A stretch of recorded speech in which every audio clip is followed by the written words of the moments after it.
ขอนอบน้อมแด่พระรัตนตรัยสวัสดีท่านผู้ฟังที่เคารพครับวันนี้อากาศ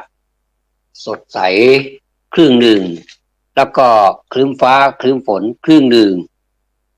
อะไรก็ตามในโลกนี้มันมักจะมีเส้นแบ่งครึ่งอยู่ตลอดเวลานะครับเส้นแบ่งครึ่งนี้บางทีแบ่งแล้วเกิดความสงบสุขก็มี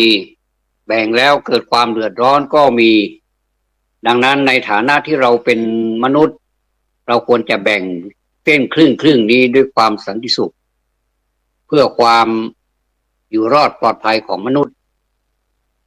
สงบสุขนะครับอย่างไรก็ตามนะครับสิ่งเหล่านี้จะเกิดขึ้นได้ก็เพราะพวกเราช่วยกันร่วมไม้ร่วมมือพี่น้องพี่น้องกันนะครับไม่ใช่ใครที่ไหนแบบว่าโบราณเขาบอกว่าพี่รู้สองน้องรู้หนึ่งบางทีมันก็ไม่แน่นะครับน้องอาจจะรู้สองก็ได้พี่อาจจะรู้หนึ่งก็ได้ก็ไม่ต้องไปเสียใจแล้วก็ไม่ต้องไปแสดงความไม่พอใจอะไรก็ถือว่าในอันนี้นะครับในหมู่ของบัณฑิตท่านไม่ได้บอกว่าใครมาก่อนใครมาหลังเช่นการปฏิบัติธรรมนะครับการปฏิบัติธรรมถ้าปฏิบัติแล้วสำเร็จสำเร็จนะเป็นสำเร็จนะสำเร็จพอผมจะพูดสำเร็จก็ไปเป็นสำเร็จสำเร็จผลบรรลุผลหรือว่าสำเร็จอริยมรรคอริยผลทั้งหลายนะครับความหลุดพ้นเนี่ยท่านก็ปล่อยผู้นั้นไปไม่ได้ฉุดรั้งเอาไว้เพราะว่าเป็นธรรมดาเป็นธรรมชาติของมนุษย์นะครับว่าเกิดมาแล้วในวันเดียวกันพี่น้องกันแท้ๆบางทีก็ฝาแฝดยังไม่เหมือนกันเลยอุปนิสัยต่างๆความรู้สึกการสื่อสารความประพฤติอะไรต่างๆก็ยังแตกต่างกันไปเลยก็มีนะครับดังนั้นการที่เราใครทำอะไรที่ไหนเมื่อไรและก็สำเร็จอย่างไรเราควรจะชื่นชมยินดีเรียกว่าเป็นหนึ่งในพรหมวิหารสี่ก็คือข้อที่สามมุทิตานะครับก็ที่เรานำมาใช้กันเป็นมุทิตาสักการะสำหรับพระสงฆ์พระผู้ใหญ่พระเถระเราก็จะใช้คำว่ามุทิตาสักการะมุทิตาจิตหรือว่าแสดงมุทิตาแสดงความยินดี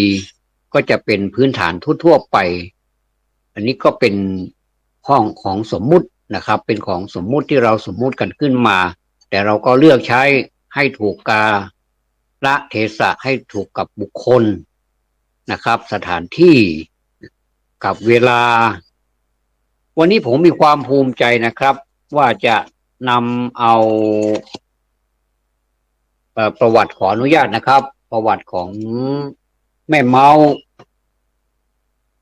แม่สุดาชื่นบานมา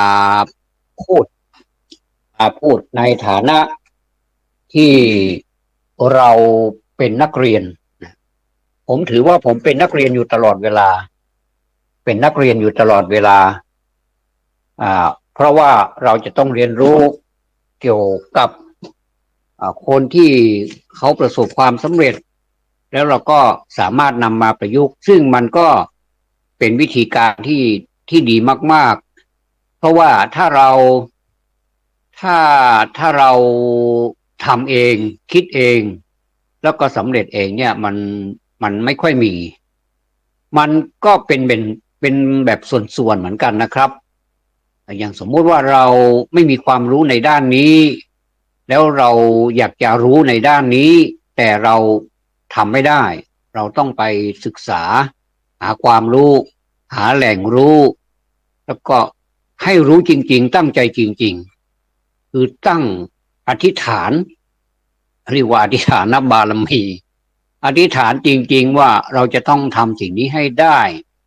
แล้วไม่นำความเดือดร้อนให้ตัวเองแล้วก็ให้ผู้อื่นด้วยนะครับผมว่ามันย่อมทำได้แล้วก็มีผู้ที่ประสบความสำเร็จ ที่เขาทำกันมาแล้ว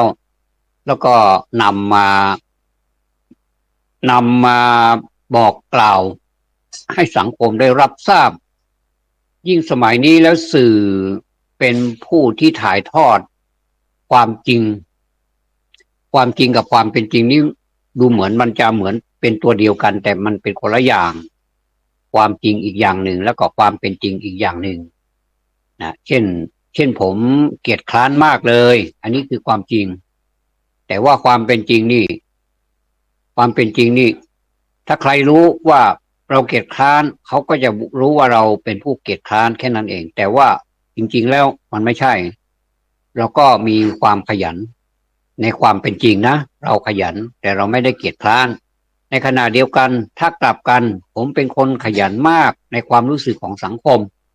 เพราะว่าเผยแพร่กันไปหมดแล้วว่าผมเป็นคนขยันมากแต่ความเป็นจริงผมไม่ใช่ขยันเลยผมเป็นคนเกียจคร้านอย่างนี้ครับเพราะฉะนั้นความจริงกับความเป็นจริงนี่มันจึงอยู่คนละขั้วแต่มันอาศัยคำที่คล้ายๆกันว่าอันนี้มันเป็นความจริงนะเนี่ยในสังคมปัจจุบันนี้เปราะบางเหลือเกินนะครับว่าบางทีเราได้เสพข่าวอะไรต่างๆเราก็มาสรุปด่วนสรุปไปเลยมันเป็นความจริงอย่างนี้เราก็พากันพูดไปกันทั่วเลยเป็นตู่เป็นตะนะเป็นตู่เป็นตาไปหมดเลยแล้วก็สังคมก็เดือดร้อนก็ที่ชอบก็จะเชียร์ที่ชังก็จะแช่งก็จะนำความเดือดร้อนมาอย่างนี้ก็ทำไมผมถึงจะมาพูดถึงแม่เมานะครับแม่เมาสุดาชื่นบานซึ่งผ่านฤดูกาลนะครับฤดูกาลก็หมายถึงอายุนะครับเราพูดเป็นภาษาศิลปะนะผ่านฤดูกาลมา79 ปี79 ปีนี้หมายถึงว่าผมยังไม่ทราบเลยว่าตอนที่รายการรายการไปรายการหนึ่งไปสัมภาษณ์แม่เมาเนี่ยตอนนั้นเป็นวันเดือนปีอะไรแต่ผมเข้าใจว่าคงจะไม่นานเท่าไหร่คือเร็วๆนี้เมื่อเร็วๆนี้เองนะครับก็ฤดูกาลของท่าน79ฤดูกาลนะครับก็ยังดูหนุ่มยังดูแบบยังกระปรี้กระเป๋าอยู่เลยนะครับผมก็ประมาณเอาว่าแม่เมาเป็นคนที่รักษาสุขภาพร่างกายดีมากแข็งแรงดีมากเหล้าก็ไม่ดื่มบุหรี่ก็ไม่สูบแล้วก็สิ่งต่างๆที่แม่เมาทำเนี่ยล้วนแต่เป็นจริงเป็นจังทั้งนั้นเลยอันนี้ผมก็เลยยังงงอยู่ว่าเขาบอกว่าอย่าไปเครียดกับงานมากนักแต่แม่เมาตรงกันข้ามเลยแม่เมาทำจริงๆแล้วก็ผลที่สำเร็จออกมามันก็เป็นจริงอย่างที่ท่านต้องการจริงๆผมก็เลยมีความภูมิใจในตัวแม่เมาผมดูรายการที่แม่เมาไปเป็นผู้ทรงเกียรติในการตัดสินโกลเด้นซองหรือว่าไปดูผลงานอะไรต่างๆรู้สึกชื่นชมนะครับชื่นชมท่านมานานแล้วล่ะวันนี้ก็เลยได้โอกาสก็เลยขออนุญาตท่านผู้ฟังนำเอาและขออนุญาตแม่เมาด้วยนะครับก็คงจะไม่เป็นไรใช่ไหมครับว่าผมจะนำมาพูดนี่ถือว่าเป็นการสดุดีหรือว่าสรรเสริญเป็นไปในทางบวกนะครับเพื่อจะให้สังคมได้รู้ว่าในสังคมไทยของเรานี้ยังมีคนดีอยู่แล้ววงเล็บ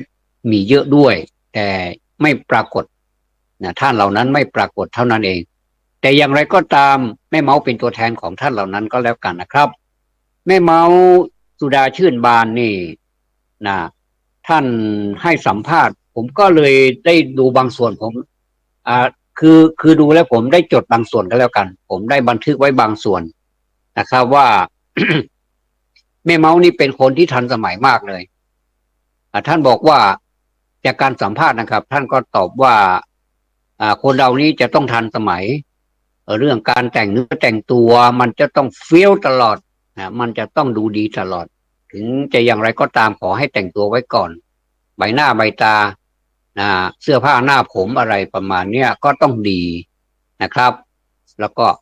ท่านให้เหตุผลว่าคนเราถ้าแต่งตัวให้มันทันสมัยไว้ก่อนเนี่ยไม่ใช่แบบยังไงนะ ไม่ใช่เกินโอเวอร์เกินไม่ใช่นะครับอันนี้ท่านหมายความว่าแต่งตัวให้พอดีพองามให้พอมองแล้วมันเป็นการเจริญหูเจริญตาคนดูเนี่ยนะยิ่งเป็นคนของสื่อยิ่งเป็นคนของสังคมเป็นคนของประชาชนนี่จะต้องแต่งตัวผมเมื่อก่อนนี้ผมไม่เข้าใจเลยว่าทำไมคนที่เป็นดาราเป็นพระเอกเป็นพวกศิลปินอะไรนี้ทำไมออกไปแล้วทำไมก่อนที่จะทำการแสดงนี้ทำไมเขาแต่งหน้าแต่งตาทาลิปทารุดอะไรใบหน้าใบตาเสื้อผ้าหน้าผมจะต้องเรียบร้อยอันนี้มันเป็นธรรมดาคนเราคนเรานี่มันธรรมชาติของคนนี้มันก็ชอบสิ่งสวยๆงามๆอยู่แล้วเมื่อเราไปแสดงให้คนอื่นซึ่งเป็นสาธารณชนมีจำนวนไม่น้อยเลยนะแต่ละครั้งเนี่ยนะครับอย่างเช่นงานคอนเสิร์ตเนี่ยคนเป็นกันเป็นหมื่นๆยิ่งต่างประเทศนี้คนเยอะเลยนะครับจนมืดฟ้ามัวดินไปหมดเลยนะครับเขาก็ต้องแต่งอันนี้เหตุผลของแม่เมาส์ฟังได้แล้วก็ต้องต้องรับฟังนะครับผมคนหนึ่งรับฟังต้องเป็นที่เจริญหูเจริญตาคนดูนะแล้วก็มีข้อหนึ่งมีข้อหนึ่งที่ผมมีความสนใจแล้วก็มีความประทับใจในคำนี้ของแม่เมาส์นะอย่างยิ่งเลยเป็นพิเศษเลยก็คือทำงานให้เกียรติงานคนเรานี่แปลกนะครับบางทีได้งานแล้วมาก็บางทีมันเขาเรียกว่าถ้าเป็นภาษาของธรรมะเขาเรียกว่าหลงนะครับโมหะก็คือหลงไปใหม่ๆใหม่ๆนี่ก็ดีอยู่นะครับพอนานไปมันก็เลยแบบเคยชินเหมือนกับงานกับคนนี้มันเป็นของอันเดียวกันมันก็เลยแบบทำอะไรผิดทำอะไรถูกก็ไม่ได้สนใจไม่ค่อยได้วิเคราะห์ไม่ค่อยได้ทบทวนตัวเองแล้วก็ไม่อัปเดตตัวเองเป็นการอัปเดตเป็นประจำวันไปเลยว่าเราทำอะไรบ้างในวันนี้เราทำดีไหมถ้าเราทำไม่ดีเราก็จะแก้ไขแล้วจะแก้ไขตรงไหนดีก็จะมีการลำดับนี้เขาเรียกว่าเป็นการทบทวนเมื่อทบทวนแล้วเราไม่เจอข้อผิดพลาดอะไรเราก็รักษาความไม่ผิดพลาดนั้นและก็ความดีที่เราทำนั้นเป็นที่ประจักษ์นั้นให้ดีและยังไม่พอท่านบอกว่าอย่าประมาทเพราะว่าอะไรก็ตามถ้าประมาทมันอาจจะพลาดได้เหมือนกันดังนั้นธรรมะนี่ก็สามารถที่จะไปแทรกได้ทุกสิ่งทุกอย่างทุกเรื่องเลยนะครับนี่ทำงานให้เกียรติงานทีนี้เมื่อชีวิตของท่านโลดแล่นอยู่บนถนนของการบันเทิงนะครับท่านก็เล่าว่าอ่าท่านก็เล่าว่าตั้งแต่ท่านร้องเพลงเนี่ยนะชีวิตของท่านเนี่ยร้องเพลงมาตั้งแต่อายุ7 ขวบแล้ว7 ฤดูกาลแล้วก็ไม่ใช่เล่นนะครับตอนนี้ท่านก็ยังเสียงเพราะอยู่ร้องแล้วก็คุณภาพของเสียงก็ดีมากฟังแล้วทำให้เราจินตนาการจะหลับตาฟังก็เหมือนกับเห็นใบหน้าแล้วก็เห็นภาพไปหมดเลยท่านจะอธิบายในเพลงท่านจะถ่ายทอดในเพลงทำให้เราเขาเรียกว่าเกิดอาการฟินไปในตัวแล้วเราก็เกิดความสุขสารที่เป็นความสุขมันก็หลั่งออกมาแล้วเราก็มีความสุขอันนี้ถ้าเราฟังเพลงแล้วมันมีความสุขนี่แสดงว่าเราเข้าไปอยู่ในเพลงนั้นด้วยยิ่งเป็นเพลงที่ใกล้ๆกับความรู้สึกหรือว่าใกล้ๆกับความเป็นจริงที่เราผ่านมาโอ้ยิ่งบางทีร้องไห้เลยนะครับบางทีร้องไห้เลยทีนี้ท่านบอกว่าลูกเนี่ยโลกที่เราอยู่เนี่ยนะครับแผ่นดินที่เราอยู่เนี่ยมันเป็นมวลมนุษย์มหาศาลสัตว์ทั้งหลายอีกแล้วก็สิ่งแวดล้อมน้อยใหญ่ต่างๆนานาเนี่ยเต็มไปหมดเลยเพราะฉะนั้นโลกนี่จึงมีให้เราเรียนรู้ได้ทุกวันเลยเราหยุดแค่นี้ไม่ได้ผมเองก็เหมือนกันนะครับว่าเราเรียนอะไรแล้วเราจะหยุดแล้วเราก็ไม่ต่อยอดแล้วเพราะว่าเรียนมานานแล้วเราก็เหนื่อยบางทีเรียนมาแล้วเนี่ยไม่ได้ใช้เลยเนี่ยมันก็เสียเวลาเนี่ยผมว่า เมื่อก่อนผมคิดอย่างนี้จริงๆแต่ว่าตอนนี้ผมไม่คิดแล้วนะครับ เพราะว่าเท่าที่เรามาสังเกตดูถ้าเราอัปเดตทุกวันแล้วเราก็ใช้หยิบตรงนั้นมาหน่อยตรงนี้มาหน่อยมาใช้เนี่ยมันทำให้เรามีความกระปรี้กระเปร่ามีความยินดีปรีดากับความรู้ที่เรามีมาแล้วเราก็ได้ความรู้ที่เก็บเกี่ยวจากความรู้หรือว่าประสบการณ์ของผู้อื่นมาอีกมันยิ่งเพิ่มพูนเข้าไปอีกแต่มันแปลกนะครับไม่ใช่เป็นเรื่องหนักอะไรเลยมันเป็นเรื่องที่เราต้องหาเหมือนกับเป็นภาคบังคับเลยว่าเราต้องหาทุกวันความรู้นะครับผมเป็นคนที่ชอบจดชอบเขียนอยู่ได้ทั้งวันเลยนะครับถ้าเป็นการจดเป็นการเขียนเป็นการอ่านผมอยู่ได้ทั้งวันเลยบางทีอ่านไปอ่านมาเขียนไปเขียนมาเวลาผ่านไปนานแล้วแต่ว่าเหมือนกับเวลาแป๊บเดียวเองอันนี้ก็เรียกว่าเรามีความสุขนะครับเพราะฉะนั้นโลกมีให้เรียนรู้ทุกวันนะครับอันนี้เป็นคำพูดของแม่เมาในช่วงที่ท่านโลดแล่นกำลังโลดแล่นอยู่ในแวดวงของศิลปินนะครับท่านเป็นศิลปินมาตั้งแต่เล็กๆตัวเล็กๆแล้วล่ะนะแล้วก็อันนี้ผมอาจจะเล่าแบบไม่ปฏิปต่อเอาเท่าที่จับความได้นะครับแล้วเราก็มาช่วยกันเรียงเอาว่ามีเรื่องอะไรบ้างที่น่าสนใจส่วนผมนี่สนใจไปทุกเรื่องเลยสำหรับแม่เมานะครับท่านท่านท่านเรียนนาฏศิลป์นะเมื่อเป็นเด็กท่านเรียนนาฏศิลป์นาฏศิลป์ของท่านที่เรียนสถาบันของท่านก็คือเสริมศาสตร์นาฏศิลป์นะครับแล้วก็ตอนเล็กๆนะครับตอนเล็กๆคุณพ่อคุณแม่โดยเฉพาะคุณแม่นี่ท่านมีระเบียบวินัยมากเลยท่านมีระเบียบวินัยมากแล้วก็ท่านก็รักลูกสาวคนนี้มากก็พาตะเวนพาไปที่มันเป็นงานอะไรต่างๆไปหมดเลยนะไปส่วนใหญ่ไปหมดเลยแล้วก็ไปประกวดแล้วก็ได้รางวัลมาทุกที่เลยส่วนใหญ่แล้วก็จะเป็นชนะหมดเลยนะครับอันนี้จะเป็นเพราะพรสวรรค์หรือพรแสวงไม่ทราบแต่ผมว่าเป็นทั้งสองแหละเป็นทั้งสองอย่างนะครับก็คือทั้งพรสวรรค์ด้วยท่านมีอยู่แล้วแต่ท่านก็แสวงหาความรู้ใหม่ด้วยก็เลยกลายเป็นสองพรสวรรค์นะครับมาก็ไปประกวดทุกเวทีแหละนะไปทุกเวทีแล้วก็ท่านมีครูคนหนึ่งที่ท่านแบบนับถือเคารพนับถือมากๆเลยก็ท่านเห็นท่านพูดกล่าวด้วยความชื่นชมแล้วก็พลอยชื่นชมไปด้วยท่านบอกว่าท่านสรรเสริญครูคนนี้มากๆเลยก็คือครูนครมังคลายนนะครับครูนครมังคลายนซึ่งจะเป็นคุณครูที่สอนการร้องของท่านด้วยนะและก็เติบโตขึ้นมาทุกวันแล้วก็ไปประกวดครั้งหลังสุดนะครั้งหลังสุดทีแรกสุดจริงๆนะครับทีแรกจริงๆเนี่ยไปประกวดได้ที่สองแต่ก็ไม่ละความพยายามนะจะเอาเป็นที่หนึ่งให้ได้จะเป็นชนะเลิศให้ได้ก็ในที่สุดก็ประสบความสำเร็จนะครับในที่สุดก็ชนะเลิศในการประกวดเพลงนะครับเพลงที่ชนะเลิศก็คือเพลงมาริโก้กำพร้าอะไรผมก็ไม่เข้าใจครับมันเป็นเนื้ออย่างไรเดี๋ยวจะไปหาฟังแสดงว่าผมยังขาดความรู้ในด้านนี้ว่าคำว่ามาริโก้กำพร้านี้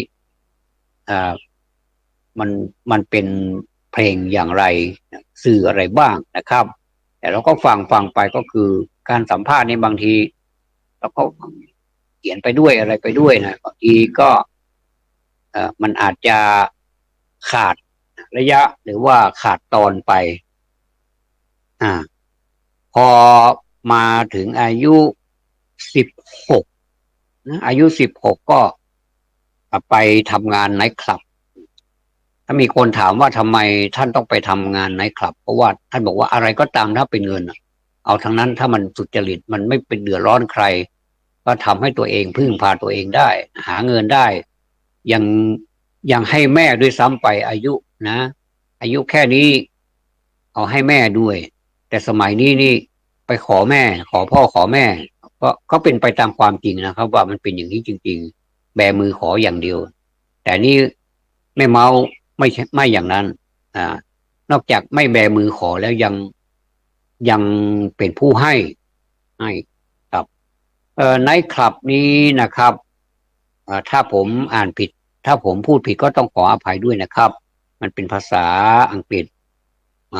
มูแรงรูชนะครับมูแรงรูชอยู่ตรงอนุสาวรีย์ประชาธิปไตยกรุงเทพมหานครนี่เองนะครับเหมือนอยู่ใกล้ๆนี่อยู่ตรงอนุสาวรีย์ประชาธิปไตยนี่เองท่านก็เข้าไปทำงานในไนท์คลับแล้วก็ท่านบอกว่าเข้าไปแล้วมีแต่คนขอเพลงคนอื่นร้องไม่ได้ท่านก็จะต่อเพลงคือมีความจำดีด้วยนะมีความสนใจด้วยแสวงหาด้วยเหมือนอย่างว่าแสวงหาอย่างด้วยอย่างหนึ่งด้วยแล้วก็ยังมีสวรรค์พรสวรรค์อีกมาบวกกันก็เลยแบบดีมากไปเลยนะครับดีบวกดีก็เลยกลายเป็นดีมากไปเลยก็ได้เดือนหนึ่งก็หลายร้อยบาทเป็นพันนะครับประมาณ1,500ท่านบอกนะประมาณ1,500ถ้าผมฟังไม่ผิดแล้วก็งานข้างนอกอีกละเอามาโอ้ถ้าสมัยนั้นนี่ได้เงิน100เงินพันนี่ก็แสดงว่าโอ้เยอะแล้วนะครับ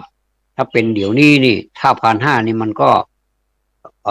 ต้องทบเข้าไปนะครับหลายทบหลายต่อหลายนั่นก็1,500นี้ก็ไปคิดดูก็แล้วกันว่ามันเท่าไหร่เดี๋ยวนี้นะครับไปไนท์คลับนี่ท่านบอกว่าเป็นไนท์คลับที่มีระเบียบวินัยมีความเป็นคนเข้าไปนี่ต้องสุภาพนะครับแม้แต่กางเกงกางเกงขาดอะไรที่เหมือนกับคนเดี๋ยวนี้เดินเข้าไปนี่ไม่มีนะครับห้ามเข้าเด็ดขาดจะต้องแต่งเนื้อแต่งตัวให้ดูดีให้ดูดีให้สุภาพไว้ก่อนถึงจะอนุญาตเข้าไปให้เข้าไปเพราะว่าไนท์คลับนี่ก็จะต้องมีคนดูแลใช่ไหมครับไม่ใช่ว่าใครก็ได้เข้าไปเนี่ยเดี๋ยวก็จะกลายเป็นแหล่งไม่ดีไปนะแสดงว่าสรุปแล้วในไนท์คลับมูแรงรูชนี่นะครับเป็นไนท์คลับที่มีคุณภาพเป็นมาตรฐานนะมาตรฐานผมถ้าเกิดในสมัยนั้นทันนะแล้วผมไปอยู่ในใกล้ๆกับแม่เมาผมคนหนึ่งถ้าจะรู้จักแม่เมามากกว่านี้แล้วผมก็คงจะไม่ใช่อย่างนี้คงจะนะผมคิดว่านะอาจจะดังระเบิดไปแล้วก็ได้นะเพราะว่าผมก็ชอบศิลปินชอบการร้องเพลงมาตั้งแต่เยาว์วัยแล้วนะครับแต่ว่าเราคือเราอยู่ในสถานะหรือว่าเขาเรียกว่าปฏิรูปประเทศเราก็อยู่ของเราแบบอย่างเนี้ยอย่างบ้านๆแล้วก็เราก็ไม่ได้สัมผัสอะไรกับสิ่งเหล่านี้นะครับก็ก็ยังถือว่าใช้ได้อยู่ก็ยังภูมิใจนะครับว่าเราอยู่ตรงไหนก็ได้ถ้ามันเป็นแผ่นดินที่เราอยู่แล้วมีความสุขสบายได้กินได้อยู่ได้นอนเต็มอิ่มแล้วก็ได้กินอิ่มท้องนอนก็หลับตาสบายไม่ต้องกังวลแล้วแม้แต่ว่าเราจะไม่มีฐานะอะไรก็ตามเนี่ยนะครับเราก็ยังมีความภูมิใจแล้วก็มีความสุขอยู่ตลอดเวลาเรามีพ่อมีแม่มีพี่มีน้องถึงแม้ว่าเราฐานะไม่ค่อยดีไม่ค่อยอำนวยเท่าไหร่การเรียนก็กระท่อนกระแท่นไม่เป็นไปอย่างที่ต้องการแต่เราก็กระเสือกกระสนดิ้นรนให้มันรู้แล้วมันก็รู้จริงๆถ้าเราไม่ตั้งใจในวันนั้นก็คงจะไม่มีวันนี้สำหรับเราแล้วเนี่ยนะครับผมก็เลยถือโอกาสนี้ขอบคุณประเทศไทยขอบคุณแผ่นดินขอบคุณคุณพ่อคุณแม่ขอบคุณพี่น้องขอบคุณทุกกำลังใจแล้วก็ขอบคุณทั้งคนที่เคยปรามาส หรือว่าเคยว่าให้เราอ่าท้าทายเราก็ต้องขอบคุณไปถึงเขาด้วยนะครับ ผมไม่ถือเวรไม่ถือกรรมก็คือทุกคนเป็นคนดีทั้งนั้นถ้าเราไม่มีเขาในวันนั้นเราก็คงจะไม่มีในวันนี้ผมถือว่าการติเตียนกันก็ดีการว่ากล่าวกันอะไรก็ดีผมถือว่าเป็นสิ่งที่ดีนะครับไม่ใช่เราไม่ไม่ใช่เขามาทุบตีเราให้เราเจ็บไม่มีมันเป็นเพียงแต่ความรู้สึกที่หูเราได้ยินเสียงมาสัมผัสกระทบกับอายตนะภายในกับอายตนะภายนอกเนี่ยครับเสียงเนี่ยมันเป็นอายตนะภายนอกหูนี่มันเป็นอายตนะภายในมันก็มากระทบกันแล้วเราก็มาจินตนาการหรือมาคิดเอาเองความคิดเหล่านี้นะครับทำให้มันเกิดความทุกข์ถ้ามันเป็นคิดดีคิดหวานมันมีความสุขมันก็ถือว่ามันเป็นความสุขแต่ถ้ามันเป็นสิ่งที่เราไม่พอใจเราไม่ชอบใจแต่เขามาพูดเอาอย่างนี้เราก็เกิดความโมโหเกิดอารมณ์ที่ไม่ดีขึ้นมาอารมณ์บูดอารมณ์มีปฏิปฏิกิริยาที่จะตอบโต้ที่จะแก้แค้นที่จะทำลายอะไรต่างๆนี่มีมาสารพัดเลยเพราะฉะนั้นอารมณ์ที่เกิดจากเสียงมากระทบหูเนี่ยก็ต้องระวังมากๆเลยโดยเฉพาะอย่างยิ่งในสมัยนี้นะครับพูดจาอะไรก็ไม่ค่อยระวังไม่ค่อยมีการรักษาเบญจศีลข้อ4ก็คือมุสาวาทาเวรมณีกันเท่าไหร่นักแต่ถ้าเราสนใจถ้าเรารักษาข้อ4นี้ให้ดีนะครับก็คือมุสาวาทาเวรมณีเนี่ยโอ้โหโลกคงจะศรีวิไลมากกว่านี้อีกก็เลยขอถือโอกาสนี้เชิญชวนมารักษามุสาวาทาเวรมณีนะครับเว้นจากการพูดเท็จพูดส่อเสียดพูดเพ้อเจ้อพูดคำหยาบอะไรเหล่านี้สังคมเราก็จะดูดีขึ้นดูดีมีสกุลขึ้นมากกว่านี้อีกนะครับอันนี้ก็แล้วก็ผมก็แทรกเข้าไปด้วยนะครับทีนี้เมื่อท่านมีรายได้แล้วท่านก็ไม่ได้เหลืองอะไรนะครับแล้วก็คงรักษามาตรฐานของการดำเนินชีวิตท่านจริงจังกับชีวิตมากเหมือนกันแล้วก็มีคนถามว่าอ้าวทำไมปล่อยลูกสาวไปทำงานในไนท์คลับซึ่งคนมองเห็นว่าไนท์คลับนี่มันเป็นคนกลางคืนมันเสี่ยงมากนะอะไรประมาณนี้นะครับท่านก็ตอบอย่างสง่างามว่าท่านไม่ได้ไปเองหรอกคุณพ่อคุณแม่ไปส่งเอารถไปส่งทุกวันทุกคืนเลยนะครับไนท์คลับเนี่ยพ่อแม่ไปส่งทุกคืนแล้วก็ยังไม่พอท่านก็นั่งเฝ้าด้วยคุณแม่นี่นั่งเฝ้าตลอดเวลาเลยไม่ได้คลาดสายตาเลยอย่างเนี้ยแล้วถ้าเป็นผมถามต่อไปอีกนะครับว่าแล้วท่านไม่อึดอัดหรือเวลามีคนมาจ้องมองเหมือนกับมาคอยจับผิดเราแต่ผมไม่ได้ยินจากปากของท่านเลยว่าท่านอึดอัดครับยิ่งดีเลยอันนี้ก็ดีนะผมว่าถ้าเข้าใจแบบนี้ก็เลยเป็นการประชาสัมพันธ์ว่าอะไรก็ตามที่เราเข้าใจว่ามันเป็นสถานที่ไม่ดีเนี่ยแต่ว่ามันกลับดีเราบางทีเราเห็นว่าสถานที่นี้ดีมากๆเลยแต่ว่ากลับไม่ดีก็มีเหมือนผมเคยพูดเองเองนะครับว่าแม้แต่เราปลูกพืชนะปลูกสวนครัวอะไรต่างๆเนี่ยนะมันก็มีพวกหญ้าต่างๆเนี่ยขึ้นรกเต็มไปหมดเลยนะผมก็บอกว่าเคยสนทนากันนะบอกว่าหญ้านี้เปรียบไปเหมือนกับความชั่วแต่ผมมองอีกมิติหนึ่งนะว่ามันก็ไม่แน่นะหญ้าบางอย่างมันก็ทำให้พืชของเราเจริญเติบโตได้เหมือนกันบางทีเนี่ยเราดายหญ้าจนหมดเลยไม่มีหญ้าสักนั่นเลยนะมีแต่พืชที่เราปลูกนะแต่มันก็ไม่ยอมโตนะเราคิดว่าถ้าไม่มีพืชมารบถ้าไม่มีวัชพืชมารบกวนแล้วเนี่ยมันก็จะเติบโตไหนได้กลายเป็นเหี่ยวแห้งไปแล้วก็ในที่สุดมันก็เฉาแล้วมันก็ตายไปในที่สุดนะครับอันนี้ก็เลยได้มาจากประสบการณ์นะครับว่าการปลูกพืชนี่มันจะต้องมีพืชไปคลุมมันด้วยบางทีเราดายหญ้าไปแล้วก็เราก็เอาหญ้าที่เราดายเนี่ยเอาไปใส่ในหลุมพืชที่เราปลูก โอ้มันงามนะครับใบไม้ต่างๆที่มันย่อยสลายง่ายเราก็เอาไปใส่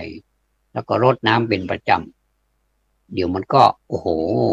ใบเขียวเลยนะครับอย่างเนี้ยเป็นต้นชีวิตของคนเราก็เหมือนกันจะว่าเราไปมองด้วยสายตาว่าคนนั้นไม่ดีคนนี้ไม่ดีไม่ดีเพราะอะไรเพราะว่าสถานที่นั้นมันเป็นของที่ไม่ดีเรามามองเอาแล้วก็ทำตามคำพูดของคนที่พูดมาก่อนโดยที่ว่าไม่รู้ข้อเท็จจริงอย่างเนี้ยก็เสียหายเหมือนกันเพราะฉะนั้นนี่ผมก็เลยมีความรู้ในด้านนี้มาอีกอย่างหนึ่งก็คืออย่าไปมองแล้วก็ไปประเมินด้วยสายตาของเราเท่าที่เราเห็นแล้วก็เอามาคิดว่ามันเป็นความจริงมันก็ไม่ใช่เราต้องมาพิจารณาดูก่อนว่ามันเป็นจริงหรือไม่จริงครั้นเมื่อเรารู้ความจริงแล้วเราถึงจะถึงบางอ้อเหมือนพระพุทธเจ้าตรัสไว้ในกาลามสูตรว่าอย่าไปเชื่อแม้แต่ถาคตก็ท่านอย่าเพิ่งเชื่อแม้แต่เป็นครูบาอาจารย์ของท่านก็อย่าไปเชื่อคนเล่าต่อกันมาก็อย่าไปเชื่ออะไรต่างๆโอ้ตั้งเยอะนะครับหลายข้อด้วยกันนะแล้วท่านจะให้เชื่ออย่างไรท่านบอกว่าในเมื่อเราไปสัมผัสจริงๆเราเห็นกับตาเราได้ยินกับหูแล้วก็สำเร็จเราก็มีความรู้ในด้านนี้แบบจริงๆจังๆแล้วเราถึงไม่เชื่อก็แสดงว่าท่านไม่ให้เป็นมงคลตื่นข่าวท่านไม่ให้เราเชื่อสเปะสปะไม่มีหลักไม่มีการไม่มีเกณฑ์อะไรเลยแล้วก็ไปเชื่อไปเรื่อยเปื่อยอันนี้ทำให้เดือดร้อนเสียหายนะครับสังคมเสียหายเพราะว่าเราเชื่อไปเรื่อย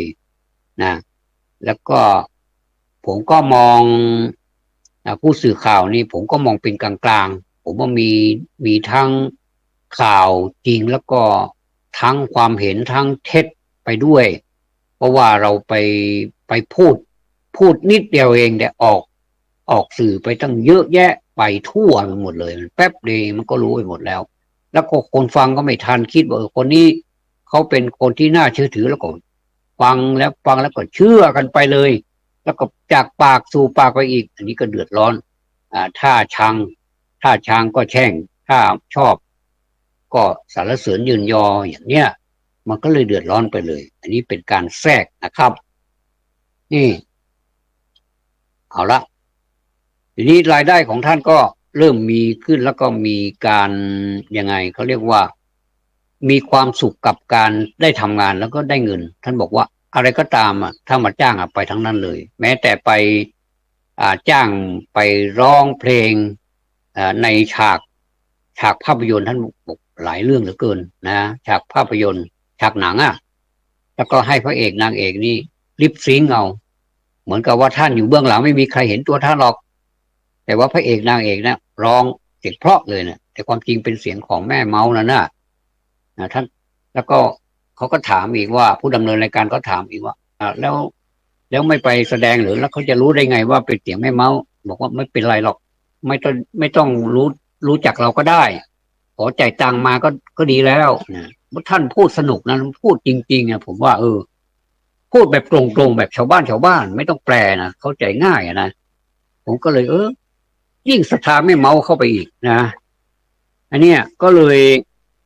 ท่านบอกว่าเอาเหอะไม่เป็นไรหรอกไม่เห็นก็ไม่เป็นไรแต่ท่านก็มีโอกาสที่ไปแสดงเหมือนกันนะแสดงหนังนะ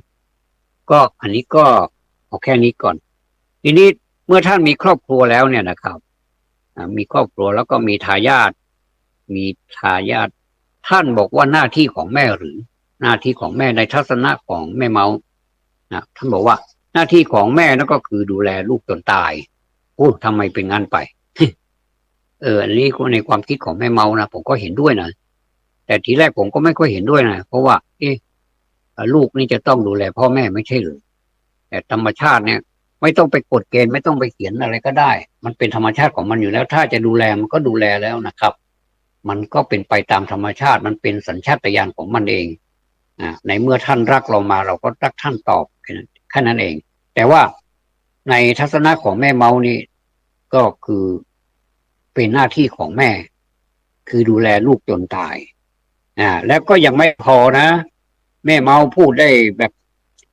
ถึงกืนมากเลยนะผมพูดถึงกืนนะครับขออภัยถ้าไม่สุภาพก็ขออภัยด้วยก็ ท่านบอกว่าไม่ต้องมาตอบแทนแต่เป็นคนดีก็แต่ตอบแทนได้อันนี้แหละคือประเด็นจะเข้ากับหลักพุทธศาสนาพอดีว่าอ่าคนเราเนี่ยถ้าเป็นลูกเนี่ยนะแต่บางคนนี่มีฐานะอะไรก็ดูแลไม่ให้ขัดตกบกพร่องเลย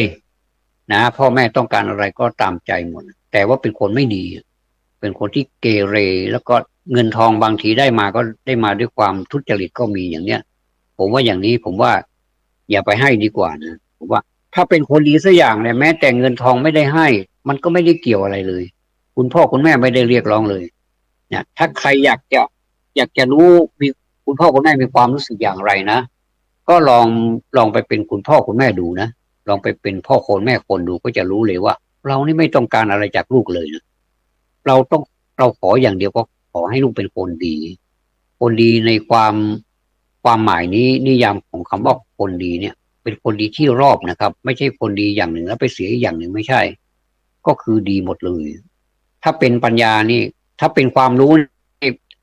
ยังเป็นความรู้ไม่รอบนะแต่ถ้าปัญญานี่เป็นความรู้รอบนะเราต้องการอันหลังนี่นะต้องการเป็นปัญญานะก็คือเป็นคนดีทั้งในที่รับแล้วก็ในที่แจ้งคนไม่รู้แต่เราก็เป็นคนดีอยู่ดีไม่ต้องไปโฆษณาให้ใครรู้ว่าเราเป็นคนดีนะ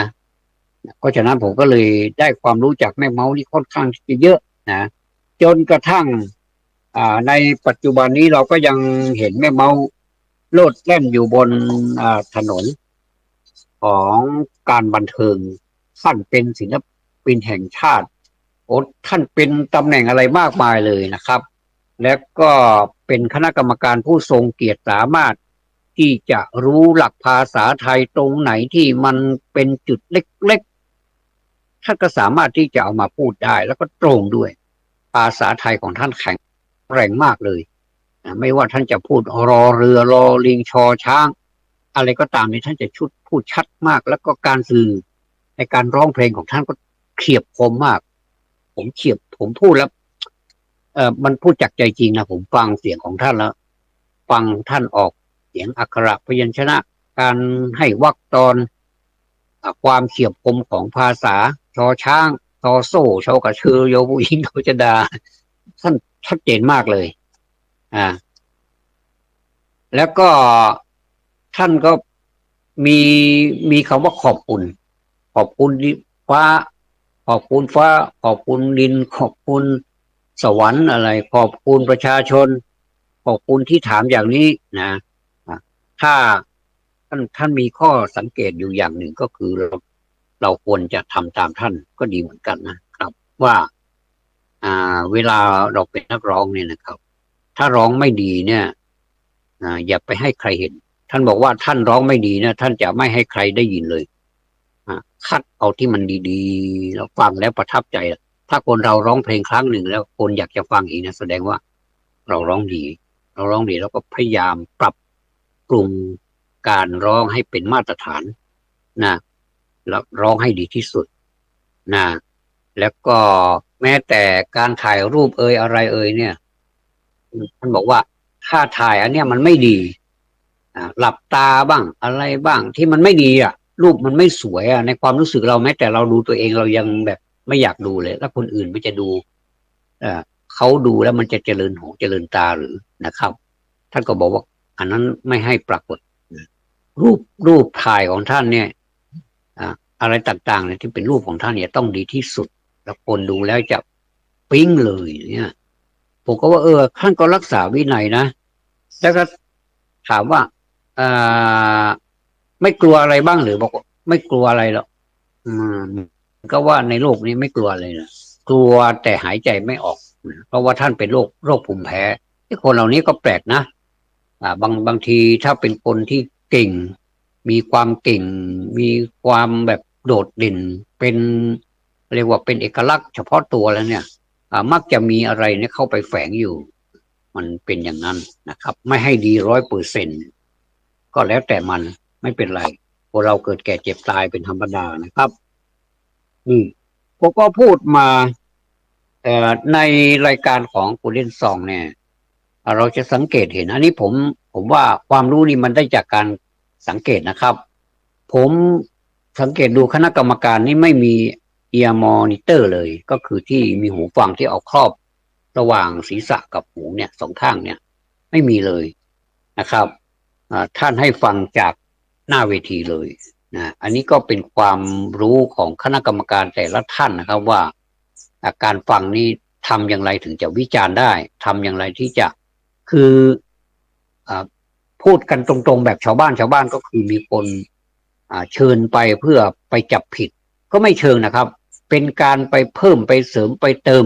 หรือว่าเป็นการให้กำลังใจด้วยในขณะเดียวกันหลายๆอย่างให้ผู้ที่เข้ามาประกวดให้รู้ตัวแล้วก็ไปปรับปรุงอันไหนที่ดีแล้วก็ให้มันดียิ่งขึ้นอันไหนที่มันบกพร่องก็จะทำให้มันปรับปรุงแก้ไขให้มันดีขึ้นอย่างนี้นะครับก็เลยไม่มีเอียร์มอนิเตอร์ประจำตัวของคณะกรรมการสักคนเลยนะครับก็วันนี้ผมก็มาพูดถึงเรื่องของแม่เมา100%เลยนะครับแล้วก็มีธรรมะเข้าไปแทรกด้วยเช่นมีอายตนะภายในกับอายตนะภายนอกมากระทบกันแล้วก็จะเกิดอย่างนี้ก็วันนี้ก็ต้องขอบพระคุณนะครับผู้อำนวยการสถานีอย่างสูงเลยนะครับขอบคุณสำหรับการติดตามรับฟังสวัสดีครับ